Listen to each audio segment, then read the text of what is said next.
আসসালামু আলাইকুম, শুভ সকাল। রাঙামাটি আজকে আমাদের দ্বিতীয় দিন। আজকে আমরা চলে যাচ্ছি চট্টগ্রাম। সকাল সকাল রেডি হয়ে আমরা নাস্তা করার জন্য কস্তুরী কিচেন চলে যাই। অ্যান্ড ভাই, এখানকার খিচুড়ি এত মজা ছিল, আলহামদুলিল্লাহ। তাছাড়া এখানকার সব খাবারই মোটামুটি অনেক ভালো। চট্টগ্রাম যাওয়ার জন্য ১৭০ টাকা করে পাহাড়িকার টিকিট কেটে নেই দোয়েল চত্বর থেকে। দোয়েল চত্বর থেকে আধা ঘন্টা পরপরই চট্টগ্রামের বাস পাওয়া যায়। ডে টু তে আমরা বোটিং করতাম, বাট আমাদের চট্টগ্রাম যাওয়া লাগবে বিকজ কালকে আমাদের ফ্লাইট। অ্যান্ড রাতে যাওয়াটা আমাদের জন্য সেফ হবে না, আই গেস। আপনি যদি সকাল সকাল রওনা দেন তাহলে তাদের এরকম হাট দেখতে পারবেন রাস্তাঘাটে। অ্যান্ড নর্মালি আজকে শনিবার ছিল, এমনিও হাট বসতো। বেশিরভাগই আদিবাসী অ্যান্ড মহিলা মানুষ। অ্যান্ড অলসো অনেক পাহাড় ভিউ পাবেন যাওয়ার পথে। আমরা যেহেতু ভোরবেলার টাইমে এখানে আসছিলাম, তখন তো কিছুই দেখা যায়নি। অ্যান্ড রাস্তাগুলা এত আঁকা বাঁকা, আমি ভাবতেছি কেমনে আমরা গেছি। আমার কাছে ভাল লাগতেছিল, একটু পরপরই অনেক পাহাড় ছিল।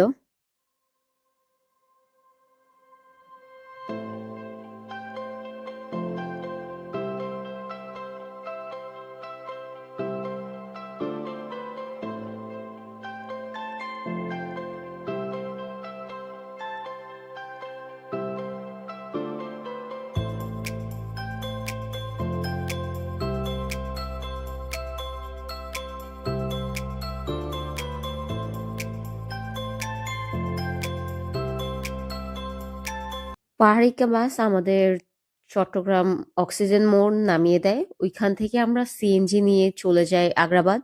আগ্রাবাদের হোটেল হুক টাওয়ারে আমরা উঠি। কিছুক্ষণ রেস্ট নিয়ে আমরা একটু ঘোরাঘুরি করতে চাই। প্রথমেই চলে যাই চট্টগ্রামের বিজিএমইএ। আমি যে ভার্সিটিতে পড়ি সেই ভার্সিটি সেম চট্টগ্রামও আছে।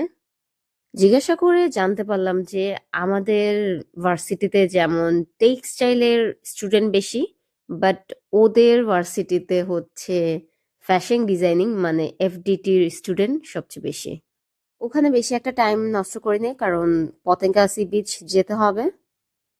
জাম্বুরি পার্কেও যেতে চেয়েছিলাম, ওই পার্কটা নাকি অনেক সুন্দর, বাট নেক্সট টাইম ইনশাল্লাহ। আমি কখনো পতেঙ্গা বিচ যাইনি, ছোটবেলাও যাইনি, বাট আম্মু গেছিল আমি হওয়ার আগে। ভাইরে ভাই, আগ্রাবাদ থেকে পতেঙ্গা সি বিচ এত দূর কেন? আগ্রাবাদ থেকে 280 বা 300 টাকা দিয়ে আপনারা পতেঙ্গা চলে আসতে পারবেন। আমার কাছে সি বিচ কম, মেলা বেশি লাগতেছিল, কারণ এত এত দোকানপাট। ফেসবুক, টিকটক, ইউটিউবে খালি রিলস দেখি যে পতেঙ্গার পেঁয়াজু খুব খুব খুব মজা। পতেঙ্গা যেহেতু অলরেডি আসছি, পেঁয়াজু ট্রাই করতেই হবে। অর্ডার করলাম পেঁয়াজু, কাঁকড়া, চিকেন কাবাব। আম্মু কাঁকড়া মাকড়া খায় না।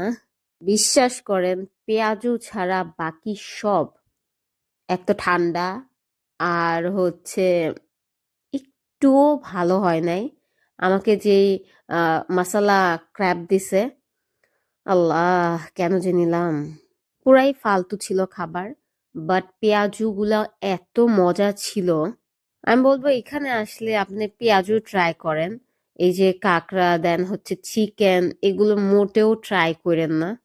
অ্যান্ড আমার সাথে থাকতে থাকতে আমি আমার আম্মুকে কফি খাওয়ানো শিখাই ফেলছি। আমার আগে উনি কফি অর্ডার করে ফেলে। আমি চা কফি অ্যাভয়েড করারই চেষ্টা করি, বাট কক্সবাজার গিয়ে অনেক মাথা ব্যথা করতেছিল, তখন কফি খাইছিলাম, আম্মুকেও দিছিলাম। আম্মুর নাকি অনেক ভালো লাগছে, তখন থেকে আম্মু কফিটা পছন্দ করে। এখানে দেখলাম যে স্পিড বোট আছে, আপনাকে 1-2 মিনিট একটা চক্কর দিয়ে আনবে ওই পাশের জাহাজ গুলা থেকে।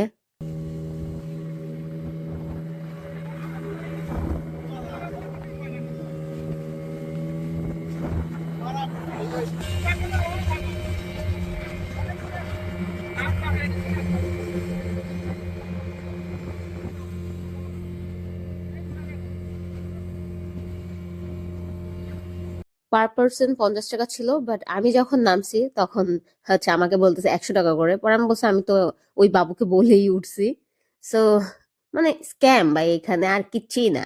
এখানে একটা আঙ্কেল হচ্ছে জাল দিয়ে মাছ ধরতেছিল এখানে। তো এখানে দেখলাম যে সাইডে বড় বড় বক্স আকারের পাথর নাকি কি বলবো, এগুলো কি বলে আমি জানি না। তো এখানে গিয়ে মানুষ ছবি তুলছে, দেখতেছে। এন্ড ভাই মনে হয় কতটা স্ট্রাগল করে আসতে হইতেছে। মানে আসলে এখানে না আসলে বুঝবেন না যে কতটা কষ্ট করে এই মাঝখানে আসতে হয়। আমি খালি ভয়ে ছিলাম, আমি পা পিছলে ভিতরে চলে না যায়। এন্ড ভাই এত মশা, আমাকে খাইয়া ফেলতেছে মশা। তো আমাদের ঘোরাঘুরি শেষ প্রায় 8টা বাজে। তো আমরা এখন আমাদের হোটেলের দিকে, আগ্রাবাদের দিকে ব্যাক করছি। আগ্রাবাদের যে এরিয়াতে আমরা ছিলাম ওদিকে আশেপাশে হোটেল নাই, সব গাড়ির দোকান। তো এখানে আমি অ্যালার্ম সেট করতেছি, কারণ সকালে ফ্লাইট আছে, যদি মিস হয়। আমার ক্লাসও আছে সকালে। তো যাই হোক, আলহামদুলিল্লাহ ঠিক টাইমেই উঠে পড়েছিলাম। অ্যান্ড আগ্রাবাদ মানে আমাদের হোটেলের এখান থেকে এয়ারপোর্ট 400 টাকা সিএনজি ভাড়া ছিল। আমি জানি না যে এখানে এক একটা জায়গা এত এত দূর। পতেঙ্গা থেকে এয়ারপোর্ট আমার কাছে আরো দূর লাগতেছে। হইতে পারে আসলেই দূর, না হইলে নতুন প্লেসে আসছি যার জন্য হয়তো এমন ফিল হচ্ছে। তো যাই হোক, আমরা হচ্ছে অন টাইমে এয়ারপোর্ট ছিলাম। তো আমার আম্মা কিন্তু ফার্স্ট টাইম প্লেনে উঠতেছে। আম্মুকে ফার্স্ট প্লেনে উঠানোর এক্সপিরিয়েন্সটা দেওয়ার জন্যই মেনলি এখানে ঘোরাঘুরি করা। বাট আমি ভাবছিলাম প্লেন থেকে হয়তো অনেক সুন্দর মেঘের ভিউ পাওয়া যাবে, যেমনটা আমার ফার্স্ট এক্সপিরিয়েন্সে ছিল। এটা হচ্ছে সেকেন্ড এক্সপিরিয়েন্স। আমি সেম আমার ফার্স্ট এক্সপিরিয়েন্সটাই আম্মুকে দিতে চাচ্ছিলাম, বাট লাক ভালো না। ডোমেস্টিকের ক্ষেত্রে মেবি প্লেনটা এত উপরে উঠে না, বাট ইউএস বাংলা যেটা ছিল ওইটা অনেক উপরে ছিল। অ্যান্ড সেদিন বৃষ্টিও ছিল, সো হয়তো তখন আমার লাক ভালো ছিল। যাই হোক, আলহামদুলিল্লাহ সবকিছু ঠিকঠাক। প্রায় 25 মিনিটের মধ্যেই ঢাকা চলে আসি। আম্মুকে বাসায় যাওয়ার ব্যবস্থা করে দিয়ে আমি চলে আসি ভার্সিটিতে। সো ব্লগটা কেমন লাগলো অবশ্যই কমেন্টে জানাতে ভুলবেন না। দেখা হবে নেক্সট ভিডিওতে। ততক্ষণ ভালো থাকবেন, সুস্থ থাকবেন। আল্লাহ হাফেজ।